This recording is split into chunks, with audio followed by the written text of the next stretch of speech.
How's it going? Steven here. Today, my guest wants to have a bit of a heart-to-heart.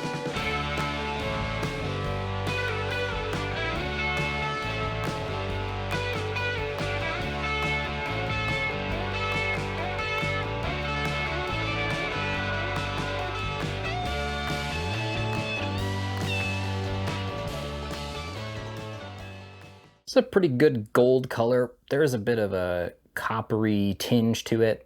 More or less see-through. The head is a good mixture of bubbles, kind of compact. Retention is really good. I poured this a while ago and it's still hanging around. Bell's Brewing began as a homebrew supply shop founded by Larry Bell in Kalamazoo in 1983. Larry had already been homebrewing for several years before this time and sold his first commercial beer in 1985 as Kalamazoo Brewing, the latest in a long string of extinct breweries with the same name. This first beer was Bell's Amber Ale, originally known as Great Lakes Amber Ale. It's still referred to as the beer that built the brewery. Alongside the challenges of opening and running a small brewery at this time, there were legal obstacles to overcome. Small brewers under Michigan state law bizarrely could not sell beer by the glass. Bell's sold their beer in 4-liter plastic containers, enticing people to buy these, quote, awful vehicles for beer with samples first. Larry Bell and Tom Burns pushed for legislation allowing brew pubs to sell by the glass, as well as tax breaks for small breweries. In 1992, they got their wish, which started a brewing revolution in the state. And as a result, Bell's was able to open the Eccentric Cafe in 1993. Bell's operated as Kalamazoo until the name was changed in 2005. 2008 marked the year Bell's reached more than 100,000 barrels shipped in 1 year, which they doubled in 2012, and in 2014 they hit 300,000. Larry Bell intended for the brewery to be family-owned and operated in perpetuity, but his daughter Laura resigned as CEO in 2018, and several health issues forced Larry's own retirement.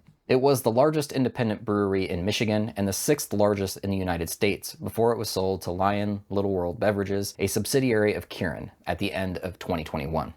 Many of their classic beers were formulated and brewed between 1986 and 1992, leading to the beer that we have in front of us today. Two Hearted was a bit of a late entry in their rotation of core beers, though. The first version of this beer debuted in the late 80s as a pale ale, while the version that exists today was first brewed in 1997 as a winter seasonal. Its popularity meant by 2003, it became a year-round offering. It's been ranked by the American Homebrewers Association as one of the best beers in the United States, coming up number 2 from 2010 to 2016, and taking the top spot between 2017 and 2019. It's served as a commercial example of American IPA in each revision of the BJCP style guidelines since 2004. Mostly a strong presence of floral and pine and a bread note. There's kind of a nondescript citrus. If I had to pin it down, probably be grapefruit. No, it is grapefruit. No, it's grapefruit. And there is a touch of that caramel malt. This has a fairly delicate aroma. The body on this is medium. The bitterness is assertive, but kind of feels like it's on the lower end of that, in that like 50-60 range. Carbonation is moderate, but has a soft quality to it. The feel is also kind of soft.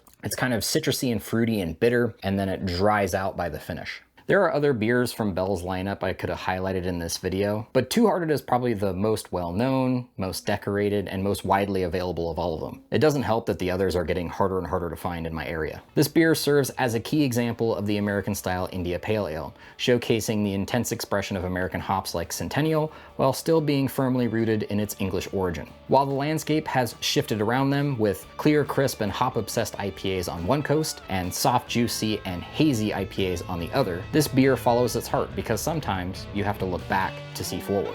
Cheers, and thanks for watching.